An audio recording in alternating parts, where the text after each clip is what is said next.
కాదా, హిందువులు కాదా కొట్లాడుతున్న పిల్లలు? మరి వాళ్ళకి అన్యాయం జరుగుతుంటే మీ కళ్ళకు కనబడతలేదా? ఇదేనా దేశం కోసం ధర్మం కోసం అంటే? అందుకే అడగాల్సిన అవసరం ఉన్నది, నిలదీయాల్సిన అవసరం ఉన్నది, ప్రశ్నించాల్సిన అవసరం ఉన్నది, గల్లా బట్టి బజార్లకు గుంజాల్సిన అవసరం కూడా భవిష్యత్తులో వస్తుంది. తప్పకుండా వెనుకకు తగ్గకుండా పోరాటం చేయవలసిన బాధ్యత మన మీదనే ఉన్నది. మీ అందరికీ పిల్లలందరికీ నేను చెప్పేది ఒకటే, కేసీఆర్ గారు 2001లో పార్టీ పెట్టినప్పుడు తెలంగాణ తెస్తా నేను అని చెప్పినప్పుడు ఎవరు నమ్మలేదు, ఎవరు విశ్వసించలేదు. ఈ పక్కపల్సన ఆయనతో ఏమైతుంది, ఈయనతో ఏమైతుంది అన్నారు. చాలా మాటలు మాట్లాడి చాలా ఇష్టం వచ్చిన ఇన్సల్ట్లు చేసిండు. మీతో ఏం కాదన్నారు. మగల పుట్టింది పువ్వల పోతుంది, ఈయన కాలికి ఉప్పితే ఎగిరిపోతాడు, ఈయనతో ఏమైతుంది అన్నారు. కానీ కేసీఆర్ గారు అందుకే మనలో ఆత్మవిశ్వాసం నింపడానికి ఆయన ఒక పాట కూడా రాసిండు స్వయంగా. ఏం రాసిండు అందులో?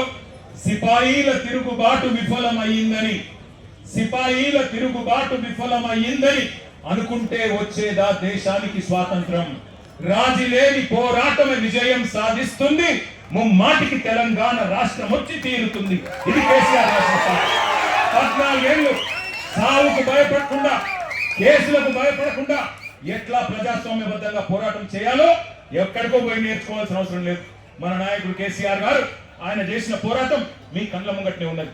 సావు నోట్లో తలబెట్టి తెలంగాణ తెచ్చి ఢిల్లీ మెడలు వంచి 2 ఎంపీలున్నా ఢిల్లీ మెడలు వంచిన నాయకుడు మనకు ఆదర్శంగా మన కళ్ళ ముంగట్నే ఉన్నాడు. కాబట్టి మనకు ఎవరో ప్రేరణ అవసరం లేదు, ఎవరో మనకు స్ఫూర్తిని ఇవ్వాల్సిన అవసరం లేదు. మన నాయకుడు కేసీఆర్ గారే మనకు స్ఫూర్తి. రాష్ట్రాన్ని తెచ్చిన తెలంగాణ తండ్రి కేసీఆర్ గారే మనందరికీ స్ఫూర్తి ప్రదాత. నేను పిల్లల్ని కోరేది ఒకటే, మీ కండగా అవసరమైతే నాకు విశ్వాసం ఉంది. ఎందుకంటే కేసీఆర్ గారు కూడా తల్లడిల్లిపోతా ఉన్నారు. కేసీఆర్ గారు కూడా తల్లడిల్లిపోతా ఉన్నారు మీ ఆందోళన చూసి. చూస్తున్నాడు, ఆయన ఏం చూడకలేడు. సోషల్ మీడియాలో మీ మాట్లాడుతున్న మాటలు, మీరు ఒక్కొక్కరు చెప్తున్న ఆవేదన, మీరు ఏ రకంగా చేస్తున్న నిరసనలు, ఇవన్నీ కేసీఆర్ గారు చూస్తూనే ఉన్నారు.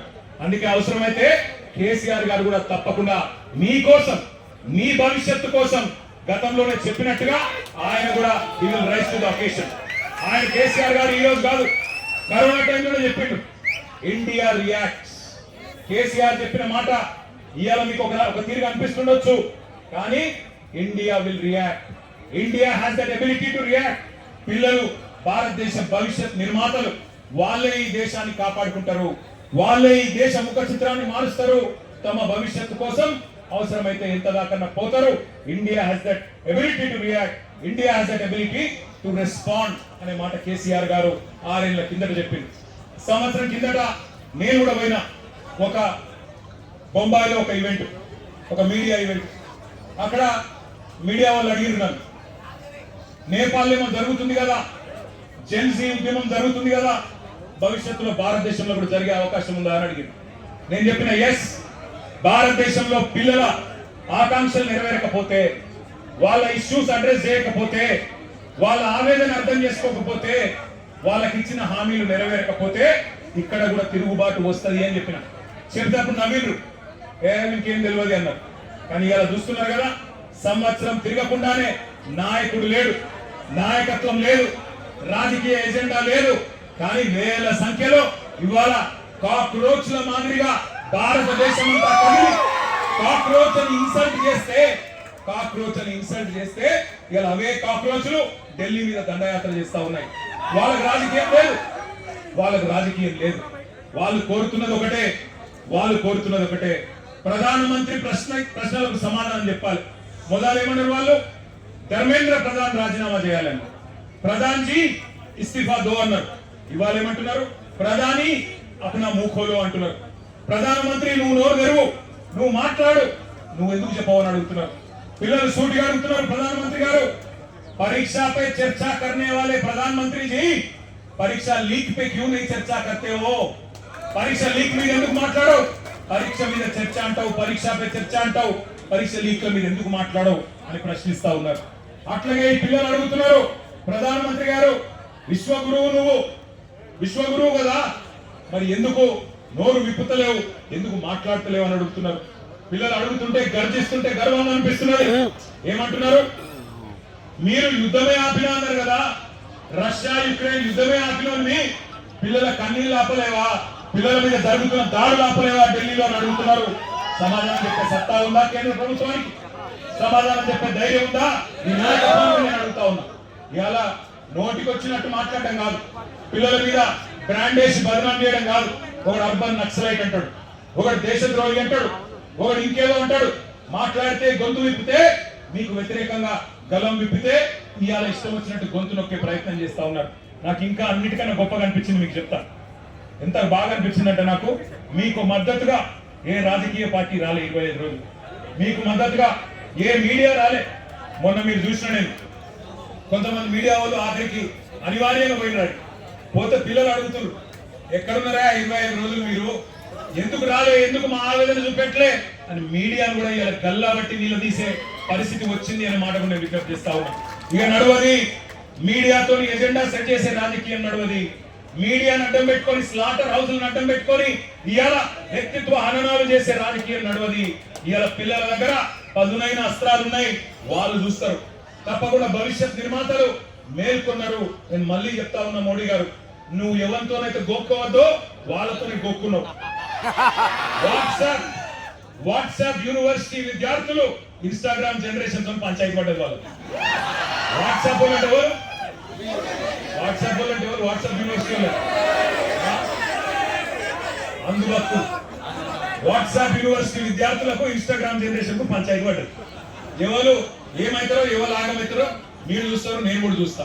కానీ ఒకటి మాత్రం పక్కా, मैं 2-4 मिनट हमारे जो यहाँ के नेशनल करेस्पॉन्डेंट है, नेशनल मीडिया है, उनसे भी कहना चाहता हूँ. आज देश का युवा पूछ रहा है, देश का युवा जाग चुका है, देश का युवा सत्य जान चुका है. सवाल कर रही है केंद्र सरकार से, क्यों नहीं जवाब देते आप?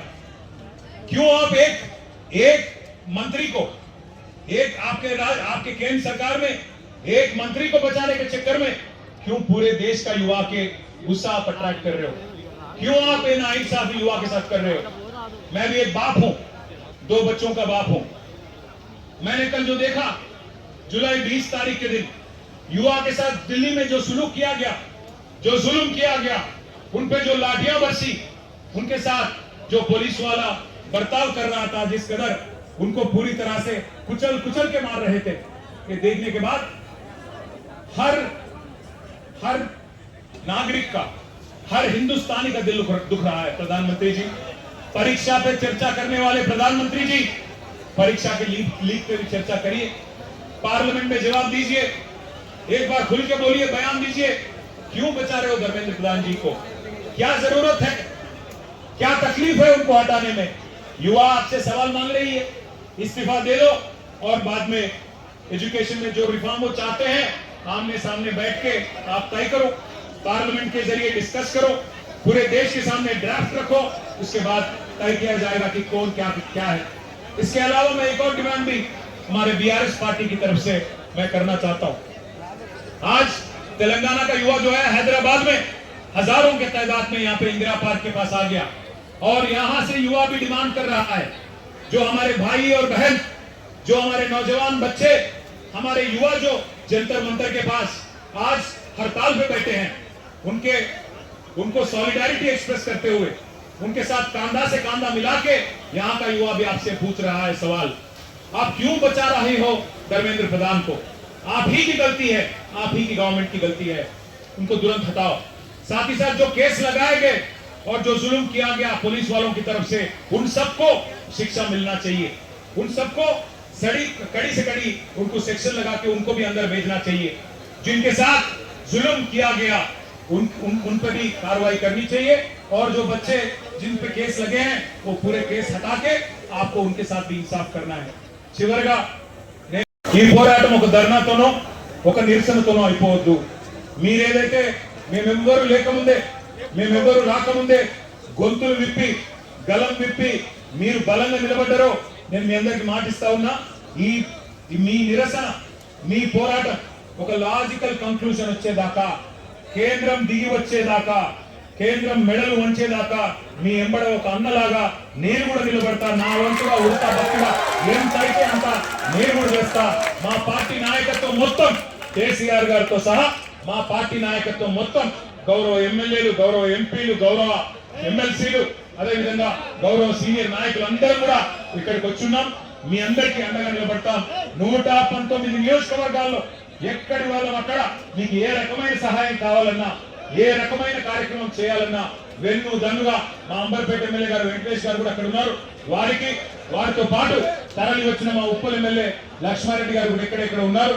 ఇంకా చాలా మంది నాయకులు, గౌరవ ఎమ్మెల్యేలు ఉన్నారు. అందరం కూడా ఎక్కడి వాళ్ళం అక్కడ మీకు అండగా నిలబడతాం.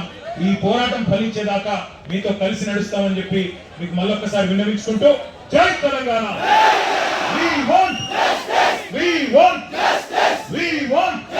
अरे दिल्ली तक सुनाई देना, रेवंत रेड्डी को भी सुनाई देना. We want education minister. Resign करो. Education minister. Education minister.